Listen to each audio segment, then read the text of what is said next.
The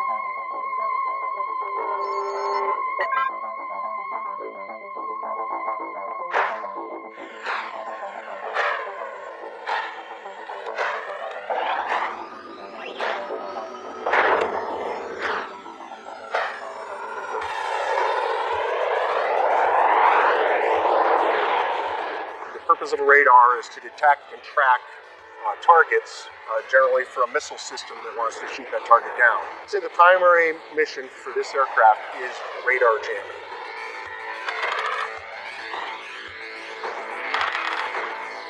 The EA-18G is a new aircraft. It's an electronic warfare aircraft built for the Navy. It's a variant of the F-18 Super Hornet.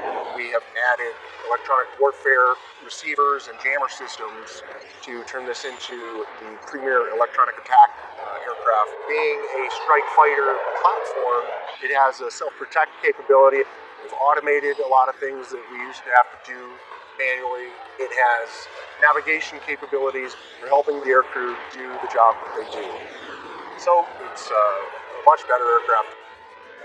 Now, there's a continuous cat and mouse game between technologies. The threat systems are constantly improving, and so staying ahead of the other guys is very important. This aircraft is a great advancement over what we were using before. I think one of the great innovations of the Growler is taking existing systems that have been proven in other aircraft or the airframe itself and merging those together. People's lives depend on the performance of this aircraft, and I'm very proud to be a part of the team. F-35 has stealth. You don't, right? No, that's not true. It's called the stealth fighter because of so many sacrifices that have been made in the design of the airplane for the purpose of stealth.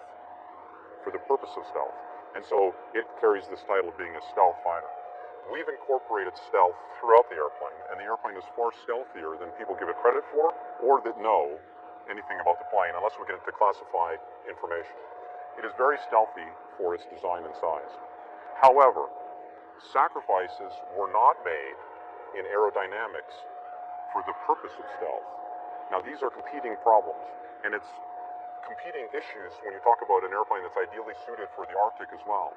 For example, you want an airplane with large control surfaces, large flaps, large elevators. These things are what gives the airplane a lot of maneuverability and a lot of ability to land in Inuvik and places like that. Contrast that with stealth. The stealth engineers don't want large flaps. They don't want large ailerons. They don't want large wings. And so everything is shrunk down on an airplane like that to be stealthy. And so the cost of stealth is not just the money. The cost is in capability and in performance to a test pilot. And those capabilities and performance, I do not believe, are worth the sacrifice for stealth. So would you concede that it is less stealthy, even while insisting that it's more survivable? Absolutely. So stealth, in the range of stealth, we are much stealthier than the CF-18, for example. The JSF will claim to be even stealthier still, but at some point, stealth is a survivability component. The other components, like I said, the large control surfaces, the large wing, twin-engine design, dual redundant electric system, dual redundant hydraulic system. I mean, I can go on and on and on about the redundancies that one gets with two engines. That survivability is something I don't want to give up in flying to remote places or even in combat, because those are the things that will bring you home.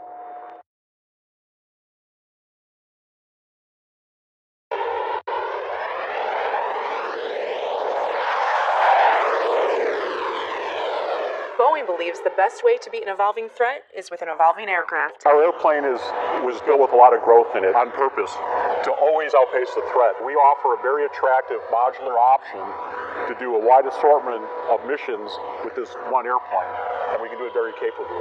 When the advanced Super Hornet took to the skies with conformal fuel tanks and enclosed weapons pod and signature enhancements, Boeing and its industry partners proved they can deliver next-generation capabilities affordably. All right, let's do it.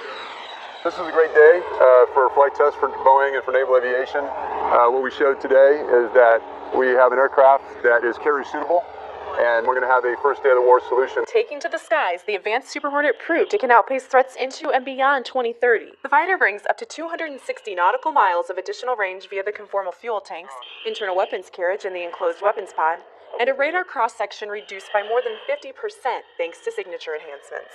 This is the best approach because you don't need low observable all the time. In fact, most times you don't need it.